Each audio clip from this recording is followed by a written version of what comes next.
We have a chat. And I apologize for the chat not being enabled initially.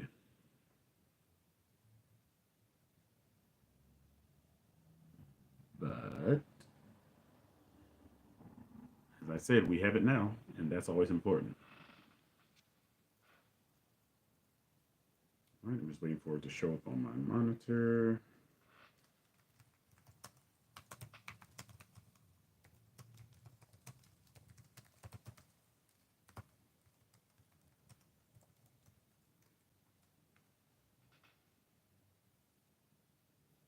Okay, so if you've just joined me, I am very grateful. I'm glad you came back. Okay, and please chat.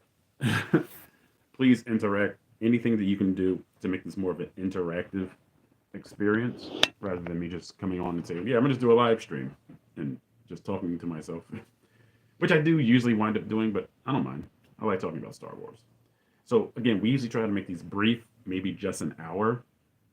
Sometimes we might go a little bit over, but the main thrust is we're going to talk about the Ahsoka series. All right. Um, and that's why it's important to have interaction so that I can hear from other people as to why they think it's great. I, for one, I think it's average. All right. I just saw polls on YouTube about what do you think is the best Star Wars live action show. They had, The Mandalorian, they had Ahsoka, they had Obi Wan Kenobi, The Book of Boba Fett, and Andor. And most people said that they felt that Ahsoka was the best live action series. So I definitely want to hear from those people. Please chat as lengthy as you can to tell me why you think Ahsoka is the best live action Star Wars series. Okay, and the purpose of this live stream is to go in depth about the series itself. We had 8 episodes of the Ahsoka series. Okay, and again, if you're just joining, please leave a like, thumbs up. Please chat, ask me whatever question. My voice is kind of good, so if you need a live Darth Vader impersonation, I may be able to give you one. Now, I'm going to try and get an OBS system so that I can do live streams so that this green screen won't be green forever. It'll actually have some kind of, I guess, Star Warsy artwork. And they'll be able to do like add-ons and like sound effects because I would love to have Darth Vader breathing just be like a running soundtrack for these live streams. Okay, and of course to add some music, to make it a little more enjoyable of an experience. Okay, but I definitely want to hear different opinions about why the Ahsoka series is great in some people's eyes. All right. So again, let's see. Uh,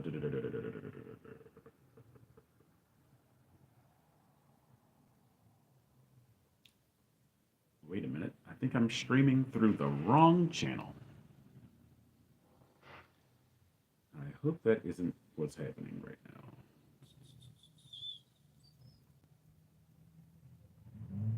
Let me see. Am I on the Vader channel or I'm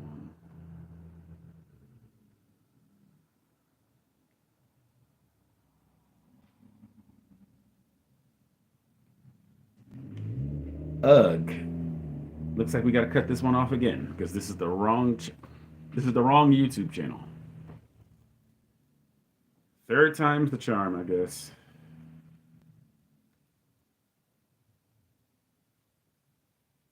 Wait a minute.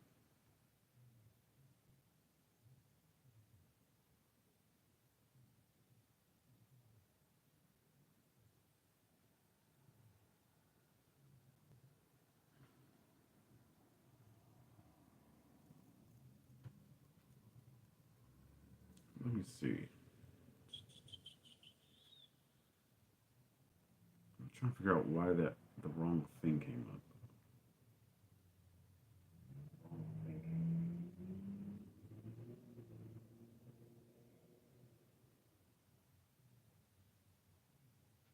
I don't understand that.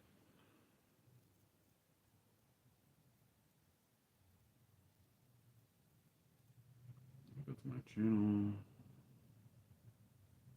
Live.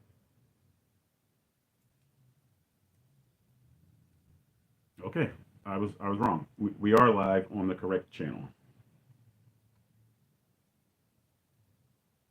But for For some reason, it's reading incorrect on my monitor because it should always say Darth Vader Unlimited. So let's try it again.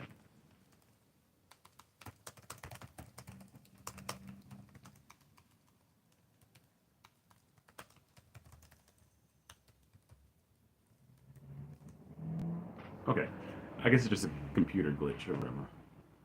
Because that other name on the first chat, that's a different YouTube channel that I have altogether. So I don't know why that kind of juxtaposed there, but all right. So we're gonna go full steam ahead. Okay.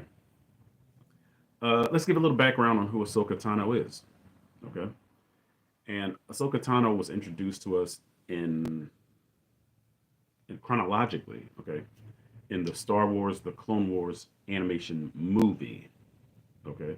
Now, this one starred Samuel L. Jackson, actually reprising his role as Mace Windu, doing the voice of Mace Windu. Sir Christopher Lee, who played Count Dooku in live action in Attack of the Clones and Revenge of the Sith, actually voiced Count Dooku in the series. And we had Matt Lanter introduced to the Star Wars universe as Anakin Skywalker, Obi-Wan Kenobi. We had Ashley Eckstein as Ahsoka Tano. And a lot of original trilogy fans and prequel trilogy fans didn't really like Ahsoka like that. Like I actually just thought she was kind of annoying, and maybe that's how she was written. Maybe she was written to be a nuisance. Over the course of the Clone Wars, the animated series, you really see her coming to her own, and then she becomes an endearing character. And then by the end of her arc in the Clone Wars, okay, and maybe one day we'll do a reaction to the Clone Wars. I mean, it's a lot of material. It's like 7 episodes. I mean, 7 seasons, and some of them I think have like 13 episodes per season. So there's a lot of information about Ahsoka. There are a lot of appearances that she has. But by the end of her arc in the clone, I'm sorry, in season 5, not season 7, because season 7 is Disney Star Wars. Okay, it's still done very well, even though it's ditzy Star Wars. I call it ditzy because of the direction that live action is going under Disney. Okay, but George Lucas's Star Wars did seasons 1 through 5, no 1 through 6, excuse me. But Ahsoka's arc for George Lucas's Star Wars ends in season 5. Okay, and then you feel her pain. You kind of grow up with her. You grow to learn. You grow to love the character Ahsoka Tano. Because again, I'm like, who's this child? Like questioning Anakin Skywalker. Like, come on, this is the almost the face of the Republic. Anakin Skywalker is. I think he's General Skywalker, I believe. But for some reason, he's assigned his apprentice, which is called a Padawan in Star Wars vernacular, in the middle of a battle in the Clone Wars. And this is an issue that I have with the prequels. It's just the treatment of the Jedi. But that's not what this is about. It's not talking about my angst or my issues with the prequels. I'm here to talk about Ahsoka. So I'm going to stick to Ahsoka. Okay. But we see that Ahsoka is very capable. We see that she's a good support to Anakin Skywalker as she's introduced in the Clone Wars movie. Then, as the first season progresses, you almost see right away that she is a vital component to the series. All right. And fast forward to the end of the Clone Wars, including the Disney Star Wars season, which was season 7. It really puts into perspective that this entire process, the entire Clone Wars, was almost about Ahsoka and Anakin Skywalker. Because in the penultimate, not the penultimate, but in the finale, the very last scene, you see Empire era Darth Vader and stormtroopers and snowtroopers, as we call them, arrive on the ice planet where the Republic ship crashed. Okay, that's where Maul and Ahsoka were on that ship coming back to Coruscant. But when Order 66 kicked off, all the clone troopers turned against Ahsoka and Maul. So in the process, Maul destroys the hyperdrive. A little OP. He just destroyed the hyperdrive generator on like a Star Destroyer size ship. Okay, he destroyed the hyperdrive generator with the Force. A little OP. Okay, but they're doing it for survival. Okay, so Ahsoka miraculously survives Order 66, and her ship crashes, and she leaves one of her lightsabers so that if anyone was to find the crash, they would assume she died because they know a Jedi being separated from their lightsaber never happens. I'll get to that point in the Ahsoka series soon enough. Okay. So Darth Vader himself, he's no longer Anakin Skywalker. He walks to the crash site. He like walks right up to the ship. He leaves the rest of the troops behind, I guess, picking up wreckage or something. And he finds her lightsaber and even activates it. It was quite a sight to see Darth Vader holding a blue engaged lightsaber. I thought that was a cool visual. And then he hears off in the distance, he hears Morai. Okay. And again, it's kind of hard to talk about Ahsoka without delving into the mythology of Star Wars, the Clone Wars, and Star Wars Rebels. But unfortunately, I kind of have to. I always have to give you guys context in case you're not sure, because I don't want to assume that you guys know everything that I'm talking about. So Darth Vader, he has her lightsaber engaged, and he hears the screech of an owl overhead, and it's Morai circling the owl. Okay, and Vader looks up at it, and you kind of see his eye beneath the red lens, which is kind of cool, a very good visual.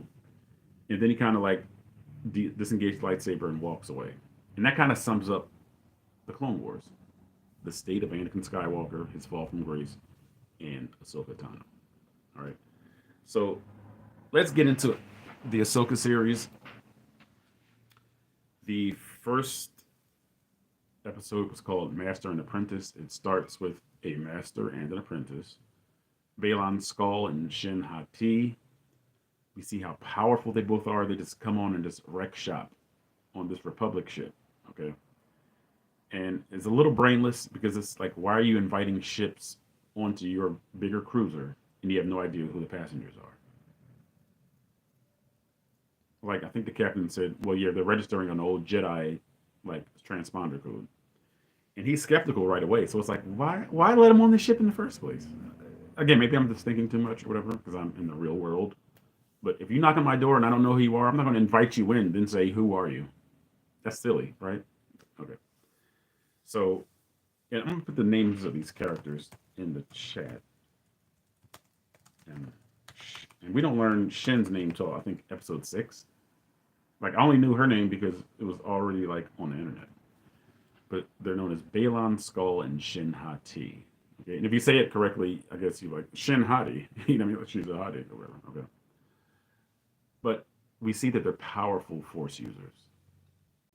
And these two characters, to me, are the most intriguing characters in the entire series. And for the life of me, I just don't understand why they didn't have a lot of face time in the finale.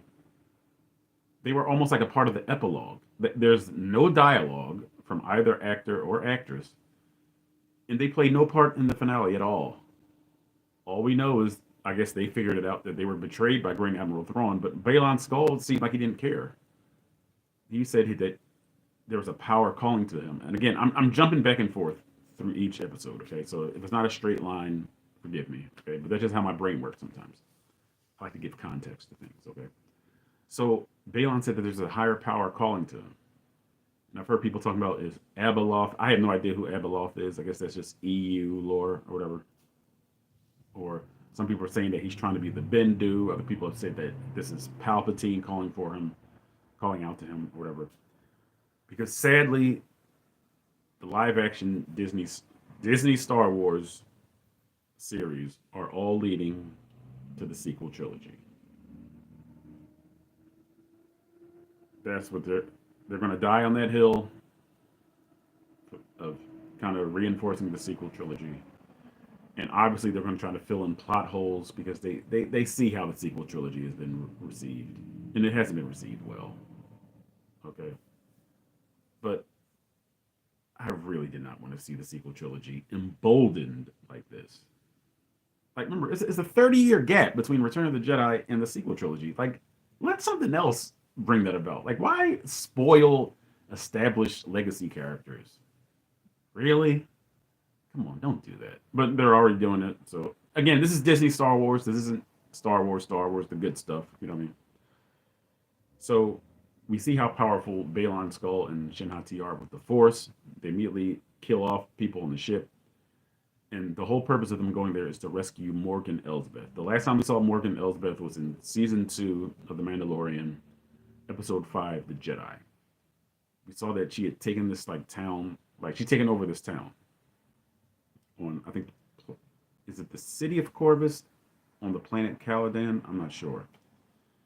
But it's like a forest moon, kind of like indoor. Like, you see, like the forest has been like deforested, so like you can kind of get the sense that industry is taken over at the expense of the natural resources. You know what I mean? And I said that's how it looks. Okay, that's how it appears.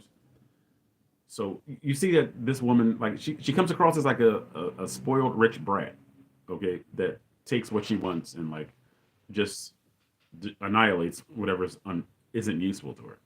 You see, she has people hanging in these like electrified cages that can barely move. Like she's awful.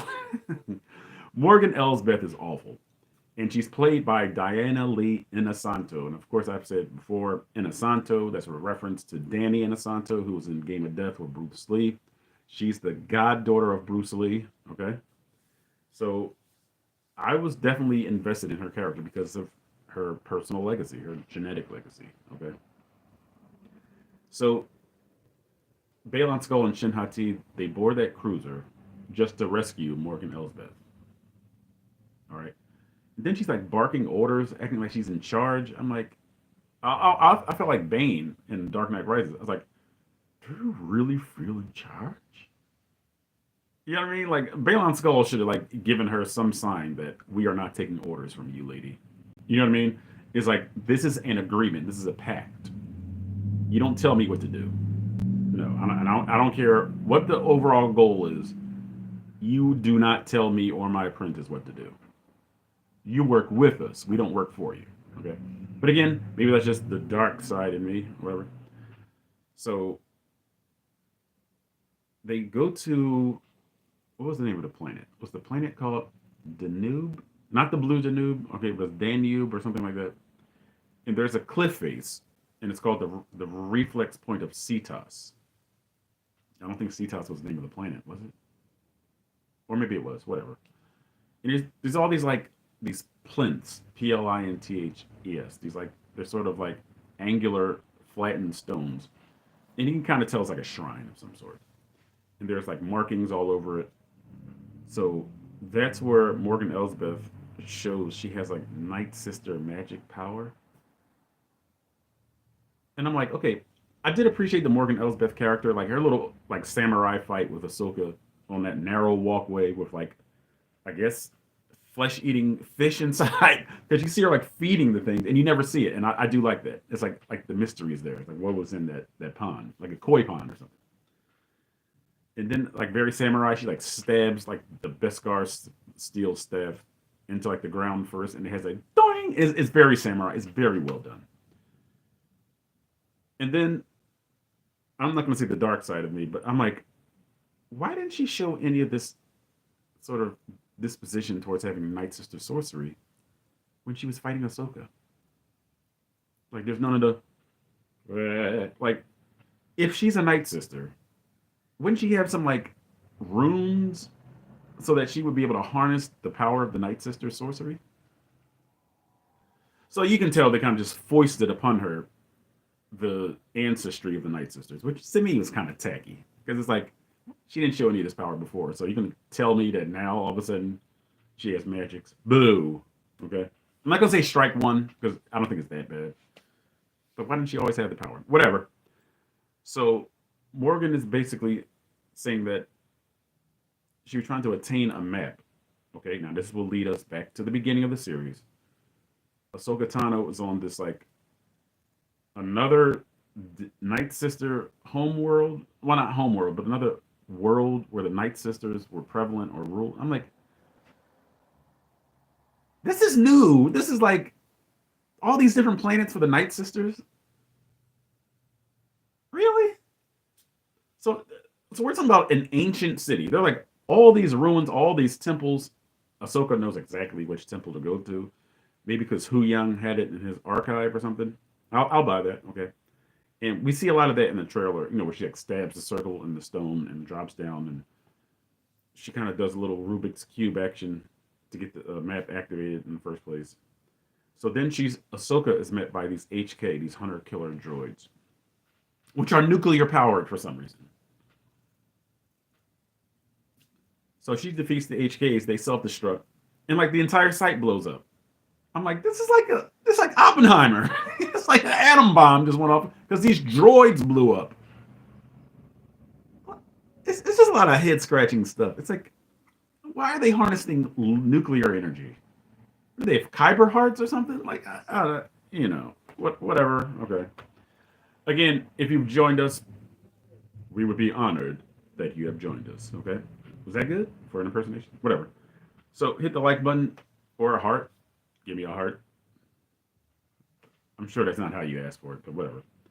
Uh, Chat, ask a question, chat on anything, so it can be more of an interactive process. Because I will talk the entire hour, all right, to talk about Ahsoka. So Ahsoka has the map. It's like a clockwork map. There's a lot of working parts to it, and she has no idea how to figure it out. So Hu Yang says, "Well, you know who can figure it out, and if you've ever seen Star Wars Rebels, you see that Sabine Wren, the Mandalorian, she's very skilled at like figuring out maps and like she's a very like take charge person when it comes to like figuring stuff out. And I can't think of what that term is right now, but she's able to think on her feet. Like you see this at the Jedi Temple in Lothal when Ezra has to figure out a way inside. Not even the Force. See, Ezra doesn't even have OP Force. Like, well, why didn't the Force just tell him? Because it wasn't OP in Star Wars Rebels, even though Ezra was very powerful. But this is where Sabine's expertise came in. She figured out that, certain glyphs, Ezra has to use the Force with, and that's how Ezra initially got into the world between worlds. So Sabine has this kind of information, this knowledge. So Hu Yang is saying, who can figure it out. So we immediately go to Lothal. That was Ezra's home world, okay? And there's a ceremony hosted by Governor Ryder Azadi, which is Clancy Brown. Okay, he actually voiced Ryder Azadi in Star Wars Rebels. He's kind of a recurring character, right? So they're celebrating the day that Lothal sort of repelled the Empire due to the efforts of Ezra Bridger. So this was the last time Sabine saw Ezra. So to honor and commemorate Ezra and all of his efforts, Sabine skips the ceremony for some reason. They're honoring your friends, the people you allegedly love, your family away from your real family. Sabine left her family, okay, because she was going to stay on whatever planet in the Mandalore system her family was established on.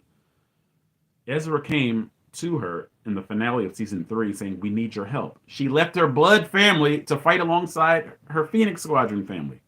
So when they're commemorating them being together for the last time and thwarting Grand Admiral Thrawn, she skips the ceremony. Why? Why?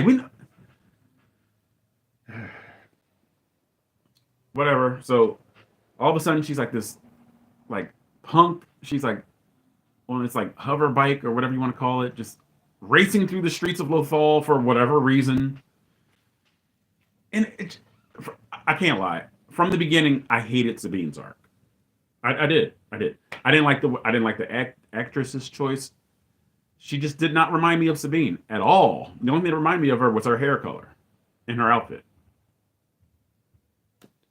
So she's like this bad girl. She's living in Ezra's old tower, which I don't have a problem with. But it's like, you went out in search of Ezra with Ahsoka at the end of the series finale of Rebels. Why'd you go back to Lothal? Why? And then we get this corny backstory. To me, it was corny. Ahsoka was training Sabine to be a Jedi. Really? Sabine? To me, that was a poor character choice. Like, what?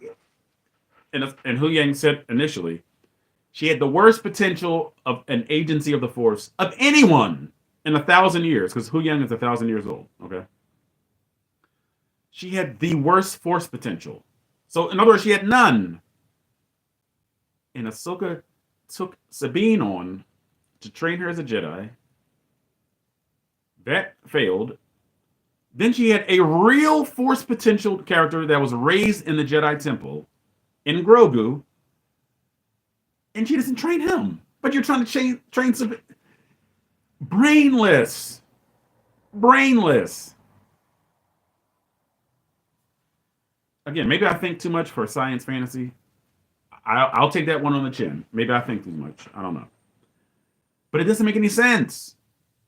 Grogu is so powerful with the Force, and you neglect to train him, and yet you're gravitating to Sabine, who has no Force potential yet. And this is where stuff like plot devices come in play. Ahso- Ahsoka is so ridiculously OP with the Force that it's corny. Like, her Force powers are corny now. She can just pick up an item through the Force. She can just get echoes and insights just by picking up an object. She knows what happened. Baylan Skull and Shin Hati, they learned that I think Ahsoka was trying to train Sabine in the ways of the Force, which is still stupid to me. So Shin Hati is dispatched with some more of those like nuclear droids or whatever. They don't blow themselves up, but they're kind of like they discover where Sabine is because of like the hovering spy cameras that like Darth Maul had in the Phantom Menace on Tatooine. So they learned that she's in that old like communications relay tower that Ezra was living in when Ezra was an orphan on Lothal. And so the droids try to steal the map. Okay, and while she's dealing with one droid, the other droid says, "All right, while you're busy with her, with the other droid, I'm going to steal the map." Okay, so she goes all the way downstairs, and Shin Hati is waiting for her with a lightsaber. So Sabine, knowing she's under siege, decides not to don her Mandalorian armor.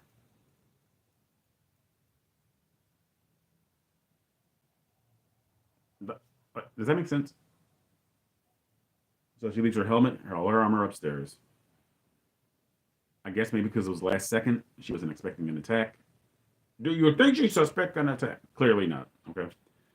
So she doesn't put on the armor. She leaves herself totally vulnerable. She has a brief lightsaber clash. It wasn't a duel with Shin Hati. And this is what I thought would be the stupidest thing about this series. Sabine Wren is wearing utilities. She's stabbed through her abdomen with a lightsaber by Shin Hati. This non-Force potential character with no Mandalorian armor on is stabbed with a lightsaber and survives.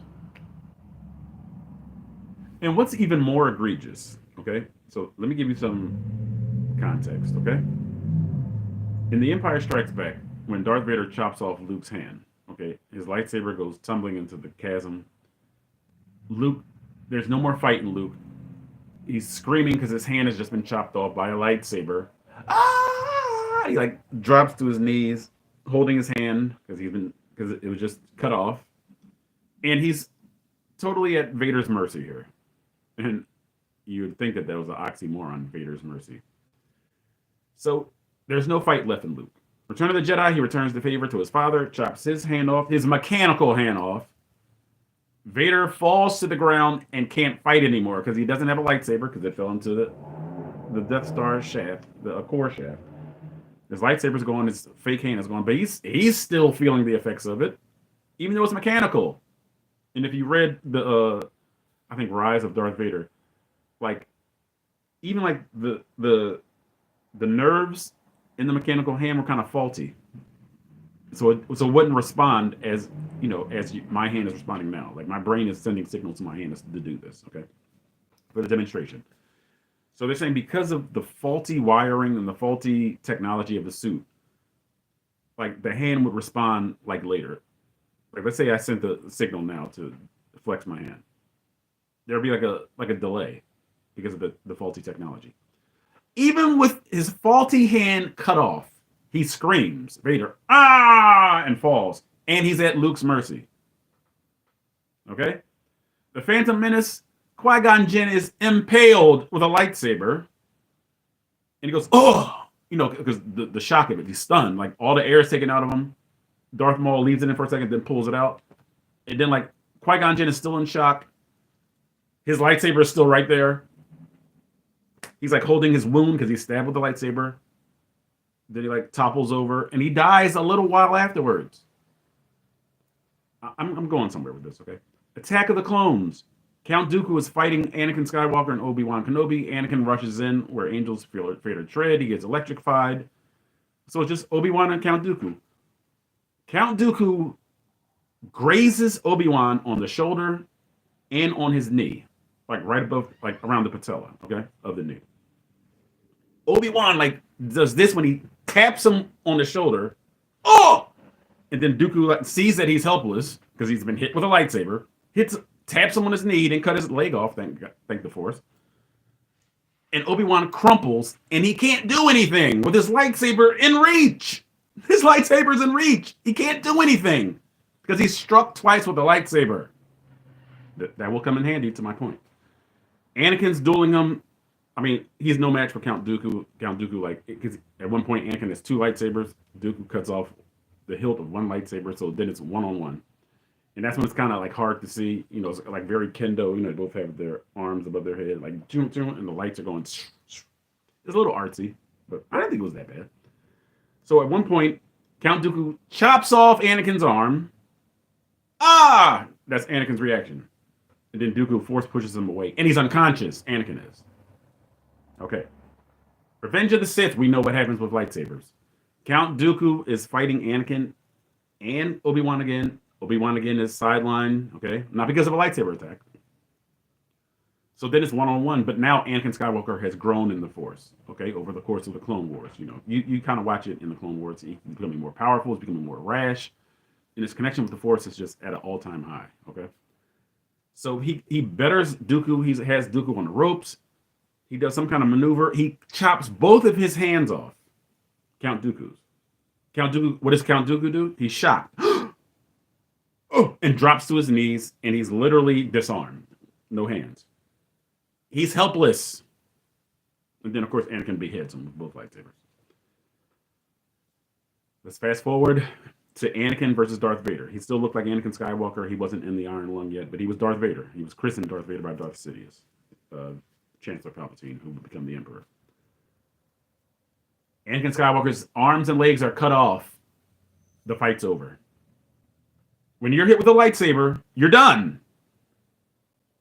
But no, for Dixie Star Wars, Sabine Wren gets impaled with a lightsaber.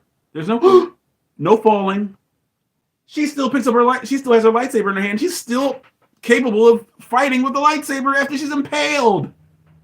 What is wrong with you, Disney? Lucasfilm? What is wrong with you?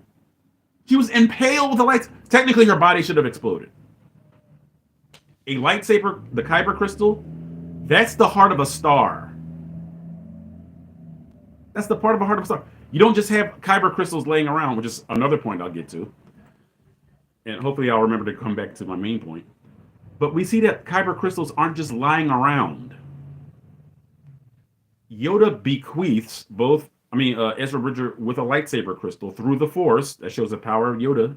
Yoda has these awesome powers of consciousness, communicating with Ezra on Lothal from Dagobah. Remember, he couldn't see Yoda at first, remember? But basically, he's gifted with a Kyber crystal through the Force by Yoda, light years away. So Kyber crystals aren't just like laying around, okay? Thank you for joining us at Darth Vader Unlimited. Please let me know you're here. Hit the thumbs up or leave a chat. That was What part are you talking about was DOO? Thank you for commenting, LB Art World. But anyway, Kyber crystals aren't just laying around. You know what I mean? Like, there was an entire episode devoted to Ahsoka and these younglings getting their lightsaber crystals. That's where we see the young Wookiee Padawan. His name was Gunji in the Clone Wars series. Like, they had to go through trials just to get the lightsaber crystals. So in the last episode, how did Ezra just make a lightsaber? Was it Kyber crystal laying around? No, that's not how it happens. No, that's not. The lightsaber, okay, right. Garbage. All right. So the fact that this chick, okay, and now she didn't have any Mandalorian armor on. She was fighting in overalls against like a Sith or a Dark Jedi, whatever Balon and Shin were. With a lightsaber, she's still swinging a lightsaber at shit. I'm like, That might be worse than her being stabbed and surviving. So then, slowly, after Shin runs away, she collapses and falls. Garbage. The very next episode is Sabine in a back to tank like Darth Vader was to recover from his injuries. You still see that in Rogue One. Vader is still 20 years later trying to recover from him falling into lava. He's in a back to tank. Okay. Boba Fett, even though I do not like that series, you see Boba Fett is taking regular baths in a back to tank because of his injuries in the Sarlacc. Makes sense, right? Obi-Wan Kenobi was dragged. Again, I don't really like the Obi-Wan Kenobi series either. He's dragged through fire by Vader. All right. Corny that they even met. All right. But still, you see them using back to tanks to recover. For Sabine, oh, she just had an overnight stay in the hospital because of a lightsaber wound. And she just has this little passion mark on her abdomen. We don't see any surgery. We don't see any organ transplantation. If a lightsaber touches your soft organs, those organs will melt. That's why you die when you're impaled with a lightsaber. Her organ is so dumb. It's so dumb and corny. So her organs survived. She had a passion mark scar about this big. I'm not even being sarcastic. And unfortunately, that is sign language for a-hole, so I apologize for that. Okay, so I'll do it like this then. So the wound was like this big. It's circular shape. There, I'll do it like this, so I'm not. All right, circular shape, about this size on her abdomen. And she's walking by the end of that episode. Horrible. 3 words, horror and bull. Okay. But that was an immediate drawback to the beginning of the series, because that was in the very first episode. She got stabbed. Now, let's move on to the second episode, which was called Toil and Trouble. I think that's from a line from Macbeth, or was it from Hamlet? I don't remember. I'm sorry, that's just how my brain works. So, I kind of like go off on these tangents. Was that Macbeth? Yes, that was Macbeth. That was not Hamlet. So we see that there's an inquisitor. Okay, I'm kind of skipping through the stupidity with Sabine. But we also see that Hera Syndulla, who was the heart and soul of Phoenix Squadron and Rebels, she does nothing the entire series. She's, the Twi'lek with the green headtails. She was the best pilot in the galaxy, other than Darth Vader. All she does is fly around. She doesn't do anything. When whoever was flying the ship was stealing the Superstar Destroyer hyperdrive engine, and she chases it, and instead of destroying the ship, she has Chopper throw a tracker on it. Why not blow the ship up? You got piloting skills. You're the best. And since Vader is dead by this time, she's the best star pilot in the galaxy. Why did she blow the ship up? I said ship. Okay. She should have just blown the ship up and recovered the hyperdrive, the Superstar Destroyer hyperdrive engine. So Hera's kind of wasted. She's only here for like FaceTime, played by Mary Elizabeth Winstead. I don't blame or fault the actress. It's just how she's written. The writing sucks. Okay?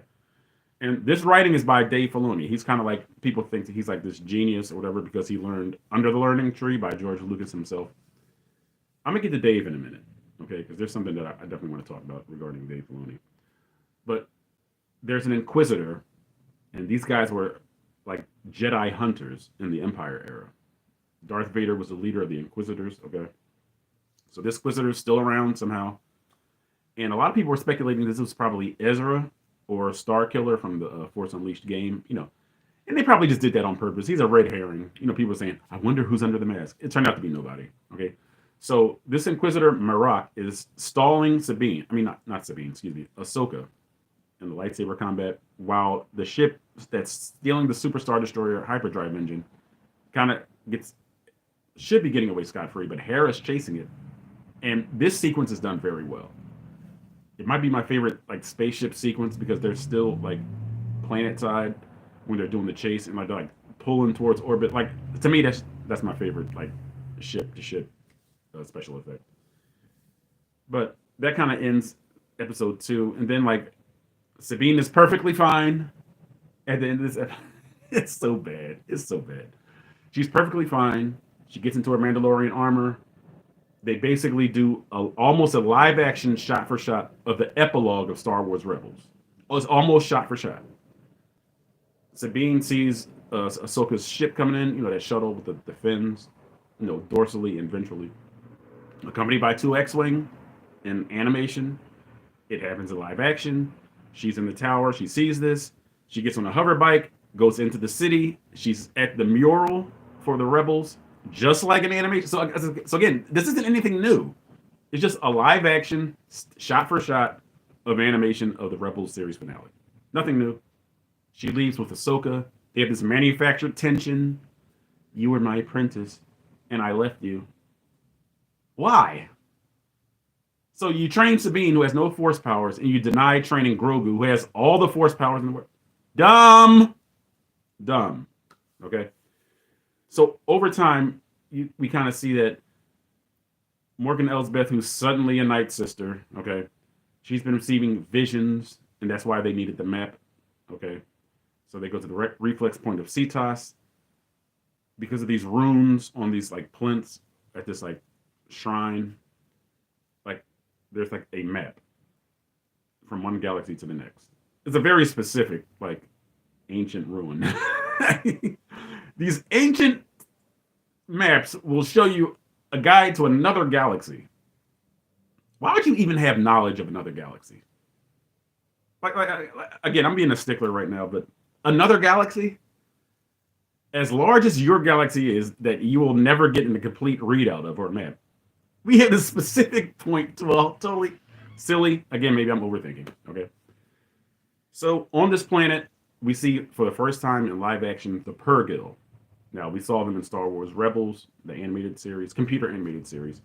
And these whales can jump into hyperspace, and they call them star whales. They nickname them star whales, but they're called Purrgil.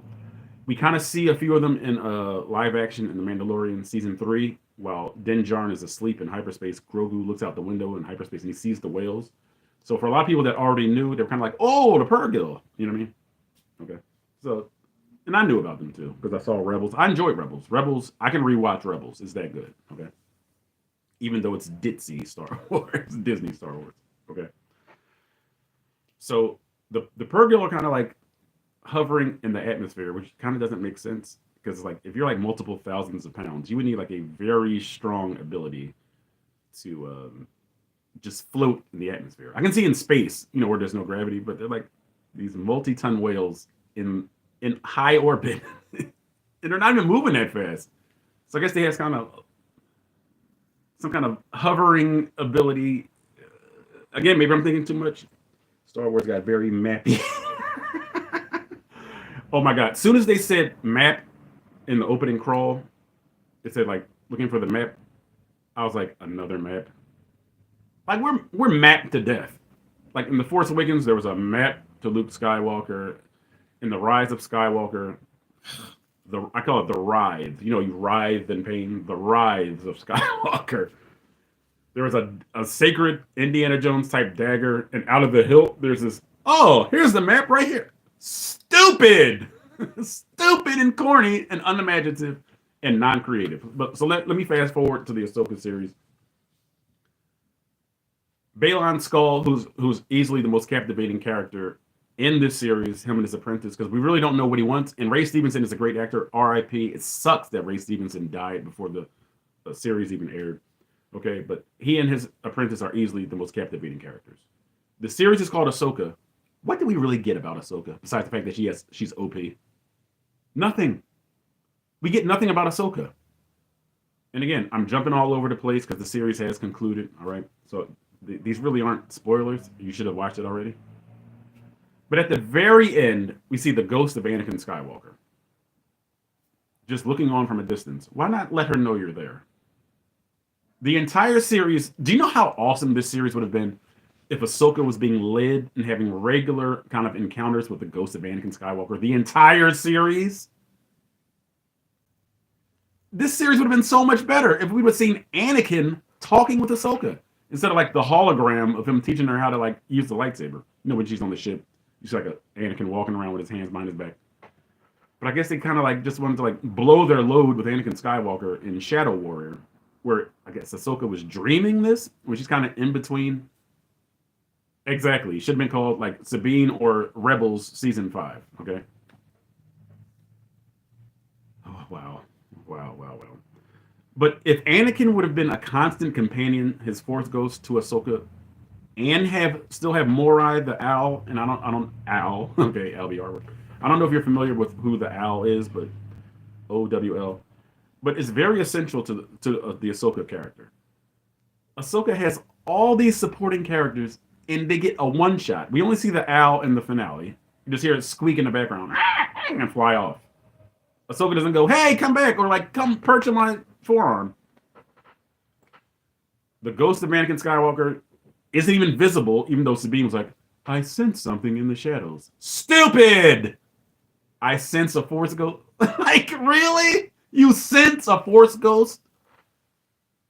Return of the Jedi, 3 Force ghosts showed up. Only one person saw it, Luke Skywalker. But now it's Sabine. Oh, I sense a Force ghost is here. Garbage! So in one of the more popular episodes, Shadow Warrior, as I alluded to, we see that Ahsoka is kind of in between life and death. She winds up in the world between worlds. That's what that's called. Like a sort of spacey place with all those like paths. We don't see any of the portals, but whatever. I guess they didn't have the budget for it. But you see that Anakin kind of plays the ghost of Christmas past, present, and future with Ahsoka. Takes her back to the past or whatever when she's like a kid. And the actress that played young Ahsoka, she might deserve her own series. Like, I really thought that sequence was very well done. But when the sequence is over, Ahsoka is underwater.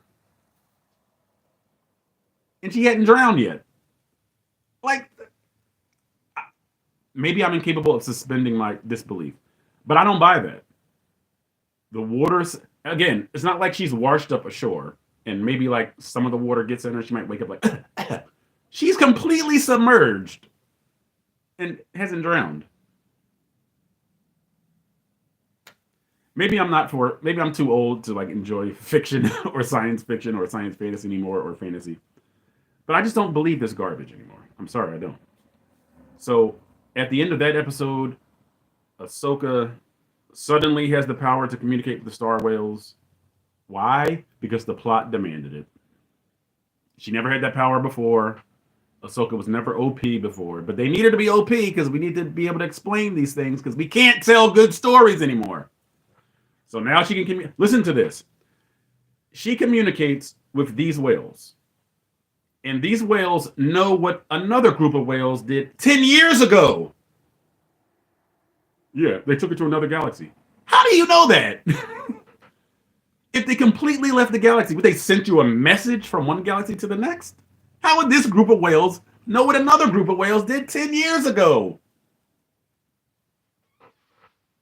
Bad writing to me, okay? So Ahsoka can now do what previously only Ezra could do, which is communicate with like creatures that aren't really, that we don't consider humans or sentient. So she stole Ezra's shtick now. So they get in the mouth of the whale, and the graphics are cool of the Purrgil. So they go to light speed, they go to the next galaxy. We finally arrive in the next galaxy, with Morgan Elsbeth, Balon Skull, and Shin Hati. Grand Admiral Thrawn finally arrives. Grand Admiral Thrawn is my favorite Star Wars character in literature. Okay, the Heir to the Empire series. My dad bought me that for Christmas. I think in 1992 or 91. I think it was 91. It was the first thing that we got since Return of the Jedi. It was a New York Times bestseller. Because remember, George Lucas wasn't making movies and shows like that. And how did Hera's son hear? Exactly. I said that in my live commentary. How did he hear the world between worlds? And how did Hera's son hear the lightsaber battle in Ahsoka's vision? Dumb. It had made more sense if he just sensed her presence with the Force. I can buy him sensing her presence. I can buy that more than hearing imaginary light. He can hear a vision that someone else is having. Baloney! Or as they say in Britain, bollocks! This is bollocks. And the kid's name is Jason. We see Jason at the end of Star Wars Rebels. He's the child, the beloved child of Kanan, Jarrus, and Hera, okay? And he does have green hair, okay? But again, dumb Force usage. We basically just have a bunch of actors just going, I sense something. This isn't creative. We're not pushing the story forward. We're just a bunch of actors and actors just going, oh, I sense that this happened. You know what I mean? That's cheap. So we're in the new galaxy. We don't have a name for it, but we're on a planet called Peridia, which is allegedly the ancient homeworld of the Night Sisters.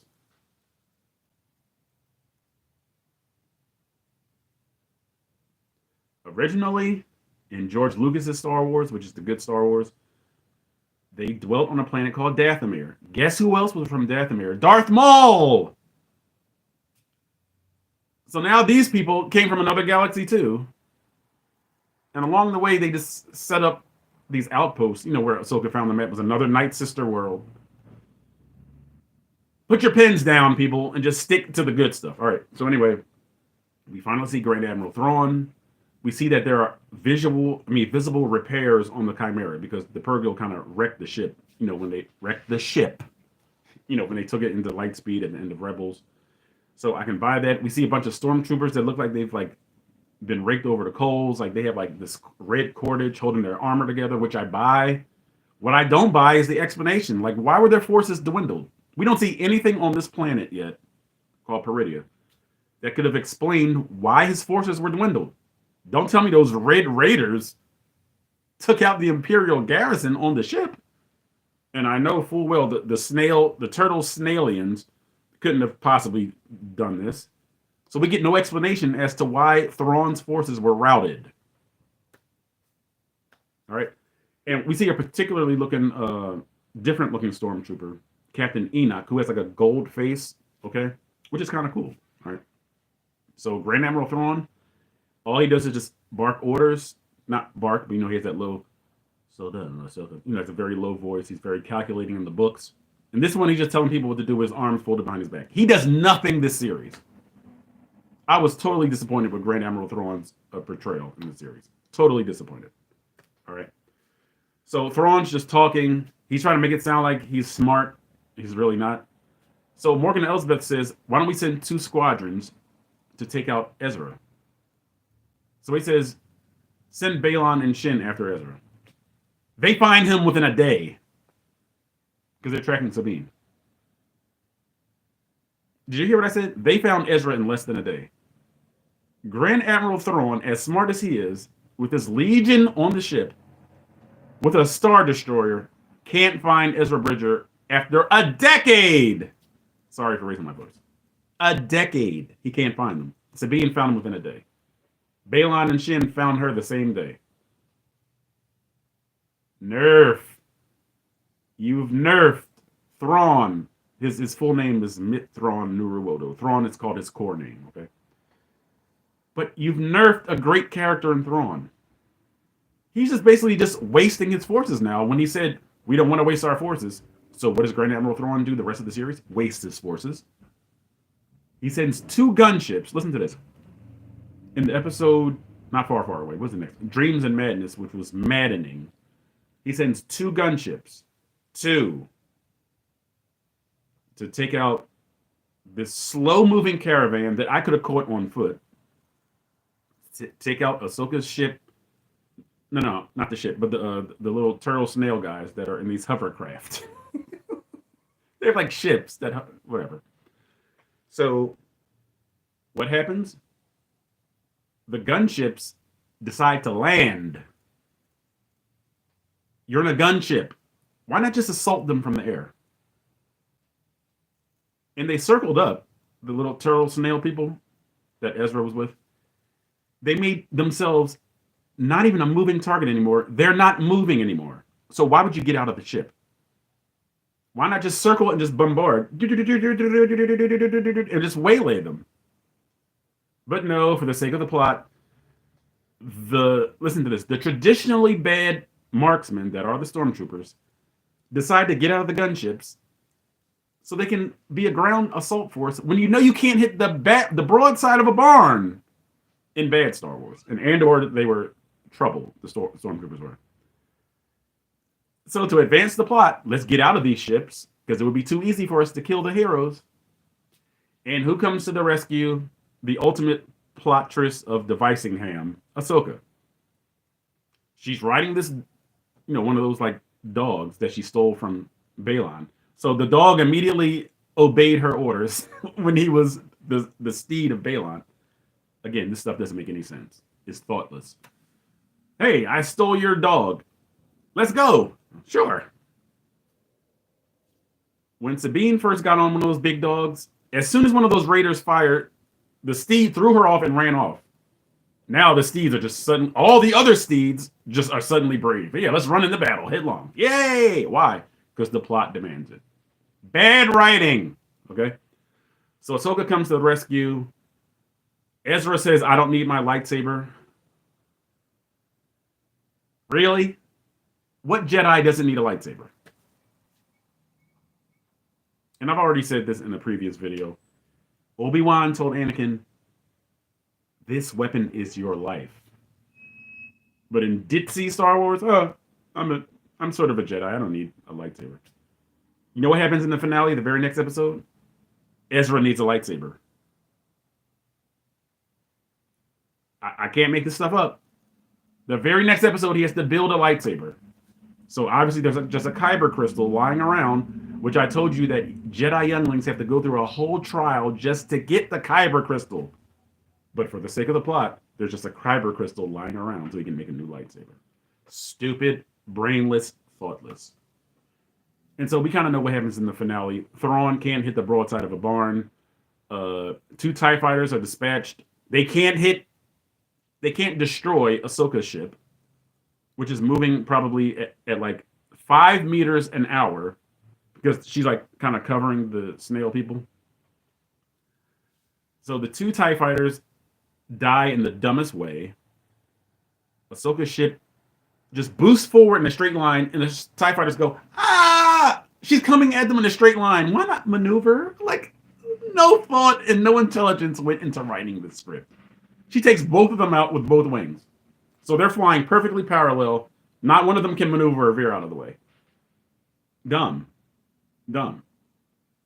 So then Ahsoka, Ezra, and Sabine, they go to the tower to try to stop Thrawn, he says this: "Bring down the Eye of Sion from high orbit so it can interlock with the Star Destroyer." Why not have the Star Destroyer go to high orbit to interlock with the Eye of Sion? You know why he said that? Because the good guys needed a way to thwart him. I remember watching it. I'm like, why is this process taking so long? Then it hit me. Right, the good guys need a chance to get there. That's why the ring is moving incredibly slow. It's almost like Austin Powers. Prepare the incredibly slow-moving dipping mechanism. This incredibly slow-moving ring is moving god-awfully slow around the Star Destroyer, the Chimera. And I'm like, this is just retarded. All right. So then Morgan Elsbeth is endued with Night Sister magic. She's conveniently given a blade, the blade of Talzin. Talzin is a reference to Mother Talzin from Dathomir. So a galaxy away, they know who Mother Talzin is. You can't make this up. Can't make it up.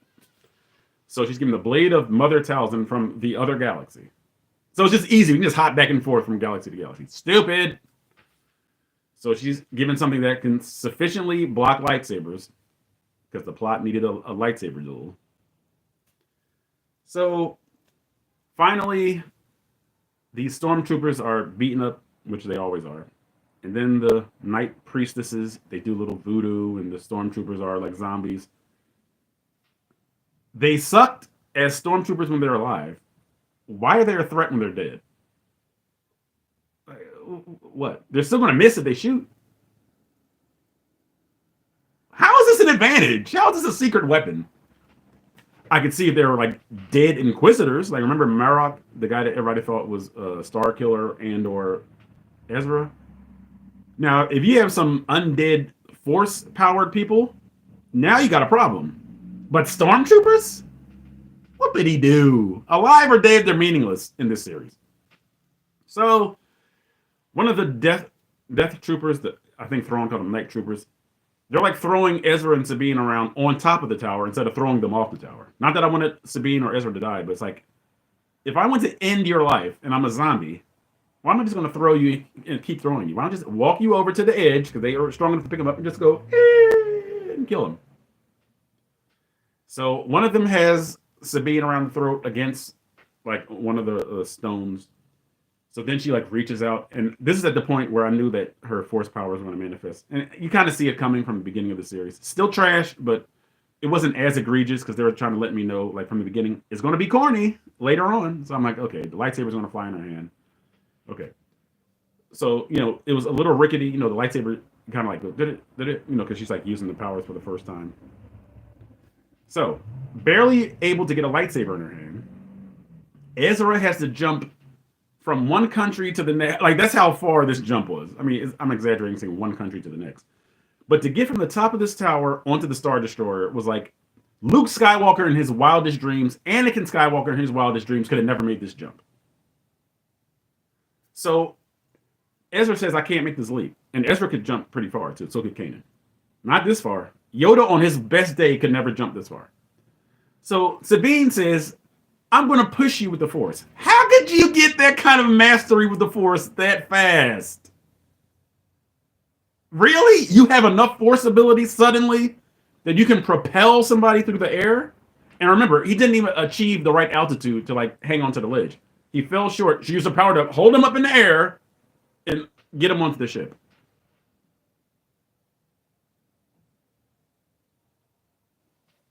I don't know what is in the water in Disney Lucasfilm. I don't know what is in the air, but you talk about gas leaks galore inside of the headquarters of Disney Lucasfilm. They aren't thinking anymore. They're brainless.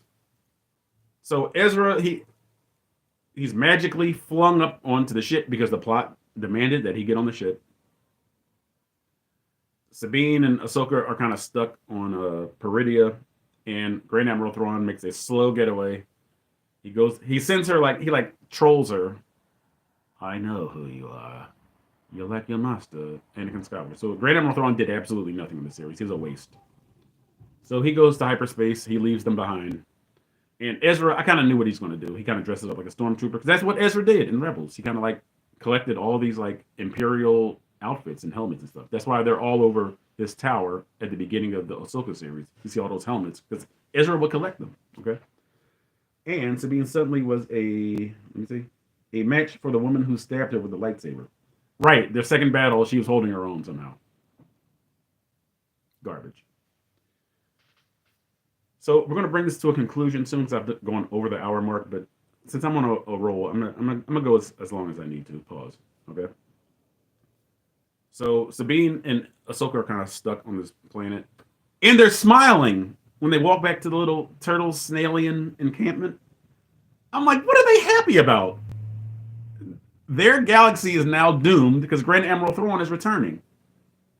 And nobody knows he's coming back. Like, the New Republic don't believe it. That's why, like, Hera got court-martialed. They don't believe any of this, which is another bad writing thing for the New Republic. New Republic, you guys just came from under the shadow of the Galactic Empire, which was heralded by a nightmare cyborg and Darth Vader. Hutts were criminal gangsters. They had rancor. And now you don't believe her story about star whales? Is that really a stretch after everything that they saw in the era of the Empire? Bad, brainless writing. Especially the Asian senator who was obviously some kind of ancestor of Kazuda Xiono from the Star Wars Resistance animated series. As soon as I heard Senator Xiono, I said, Kazuda. He's related to Kazuda somehow. This guy was dumb. He's just written stupid. Okay. The New Republic sucks. They're written horribly. Okay. So they don't believe any of this is happening. So now Grand Admiral Thrawn is back in the galaxy. You saw when they arrived at Dathomir, okay? With all those useless corpses that I guess are going to get reanimated.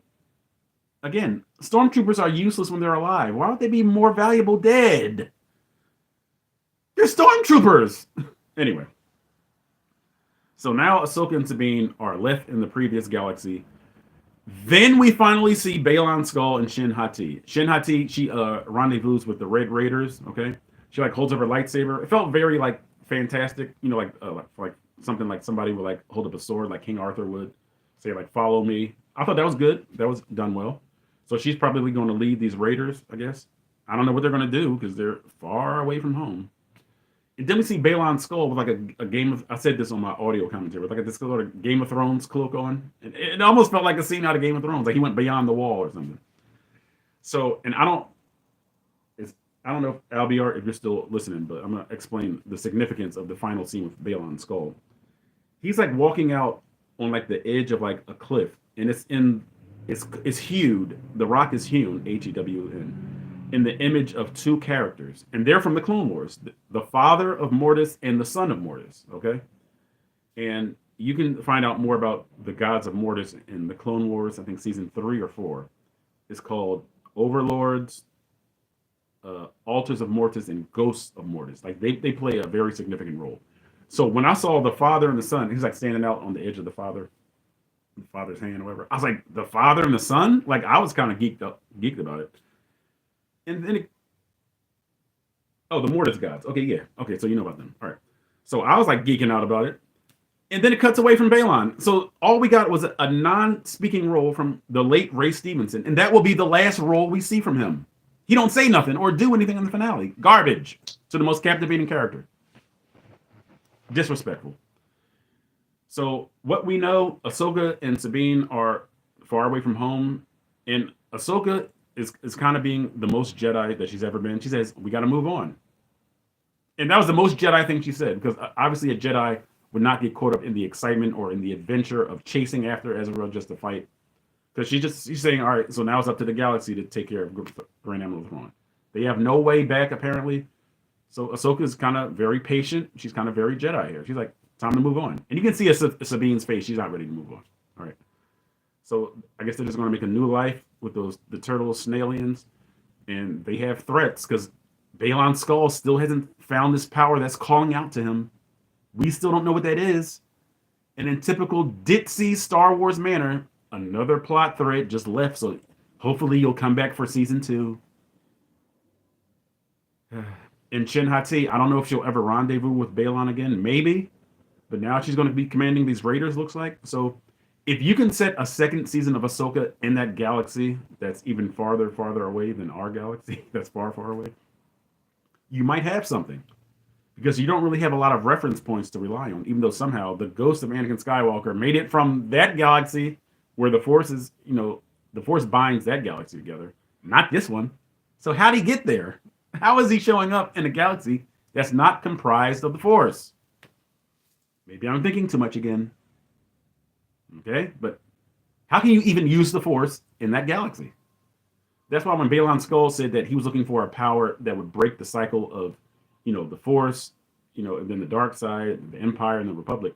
He said he's looking for the power to end that cycle. I was like, I can buy this. So obviously, it's a massive power source that we never see. All we see is mountains, because that's all these characters do in the series is just have long, gazing looks at the countryside and the landscape, and you see the character looking at the mountains or the spectacle in front of them. It's just no energy. Lackluster, and when I say that, I'm just talking about like the photography, the cinematography. Okay, it's just like the series ends with Anakin looking longingly as a Force ghost, having no interaction with Ahsoka or Sabine, but Sabine sensed his presence in the shadows. So he just manifested whatever, thinking too much, and it's another long look. And that's how the series ends. The season ends. Just maybe I'll smile, maybe I'll smirk. Maybe I'll frown. Anyway. And that's the end of Ahsoka. The finale really brought the overall grade of the series down. It did. I thought it was going to be like maybe a B- series, but it turned out to be a C- D+ series because of that awful finale. Now, let me say this right here now. The special effects were really on point. I can't remember ever being disappointed by anything I saw. Visually, I thought it was spectacular. It's almost movie worthy. The visual effects in Ahsoka. Pardon me. The acting, the acting was a little lethargic, except for Balon and Shin. And Shin basically just did this whole series. Let me take my glasses off so you can see it.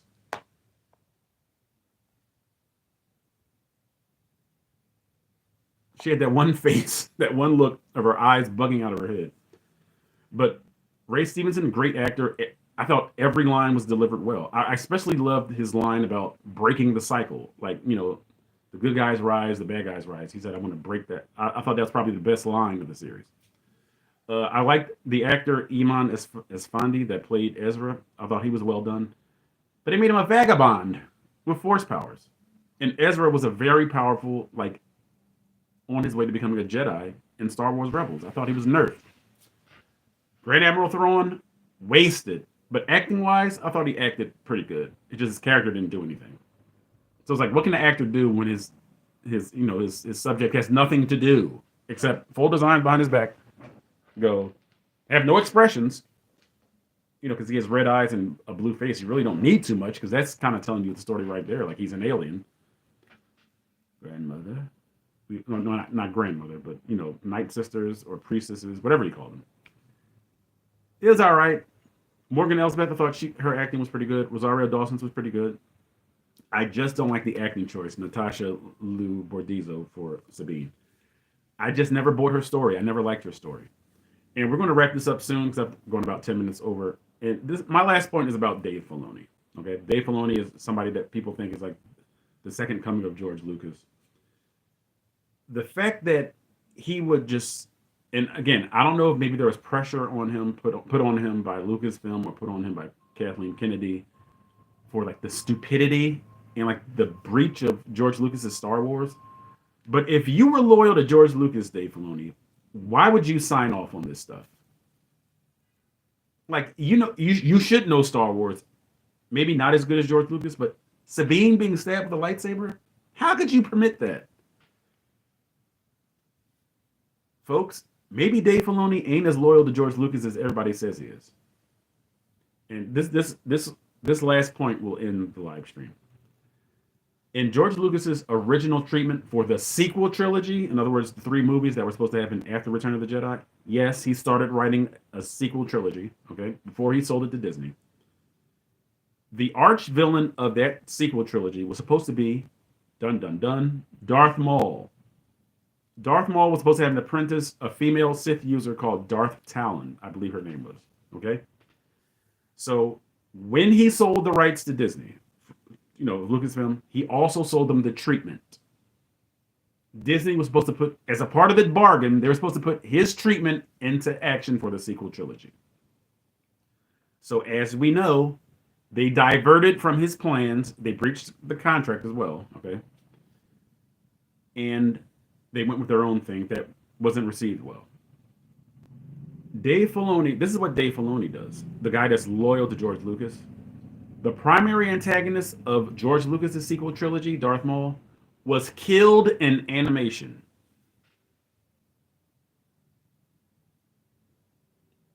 Darth Maul was killed in Star Wars Rebels Season 3, Twin Sun.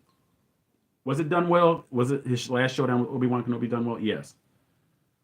But the person that was supposed to be the big bad for George Lucas's sequel trilogy was killed off in animation. Think about that. No major Star Wars character has ever died in animation. But now, the big bad for George Lucas's Star Wars sequel treatment was killed off in animation. How loyal is Dave Filoni to George Lucas? You tell me. Leave your comments. We went a little longer on this one. I'm so glad you guys joined me. So glad for Albie Art World. Thank you for interacting, so it's not just me just talking my mouth dry. Pause. But leave a like, leave some hearts, do that YouTube thing that everybody expects of you. Subscribe to the channel. Check out our content. I have 2 series going, which are for entertainment purposes. They're not to throw dirt or throw salt on anybody. Okay, it's called We the Prequels. They're done as shorts, and Sith, which is an acronym for stupidity. I totally hate it. They are for entertainment. They are for fun. Okay, and one day soon, I do want to go live and talk about ways that the prequel trilogy stories, the convoluted aspects of the stories, could have been improved. And again, I'm saying that for entertainment purposes because I don't have a right to tell anybody how to tell their story. I'm just saying I would have enjoyed it better, so that's why I'm going to say what I would have done so that I would have enjoyed it better. Okay, maybe you guys would have enjoyed it better too. So glad for all the people that have subscribed to the channel. I hope this channel can grow and spread across the galaxy of YouTube and the internet. And I appreciate everyone that has ever mentioned or shared a video with anybody. I truly appreciate it. May the force be with you. Peace.